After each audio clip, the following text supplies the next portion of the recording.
Welcome to Hello Art Studio.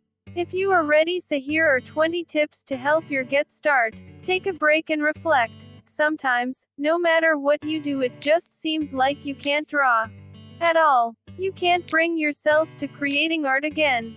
You feel stuck. I tried taking on challenges, I only learned for a month or so. Still, nothing helped. So I decided to take a break. I haven't been drawing for 2 months. I allowed myself not to draw. 2 months after, I missed it so much that I couldn't stop drawing and painting.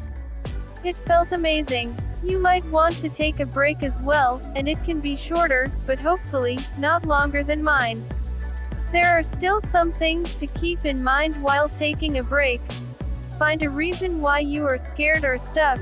Try challenges or building a habit of drawing every day first. During the break, try to think about why you are creating art. When you are ready, come back to drawing. I hope these few tips will help you fight your fear of drawing. Hey, I know, it takes time. Subscribe now and hit the bell icon for daily notification.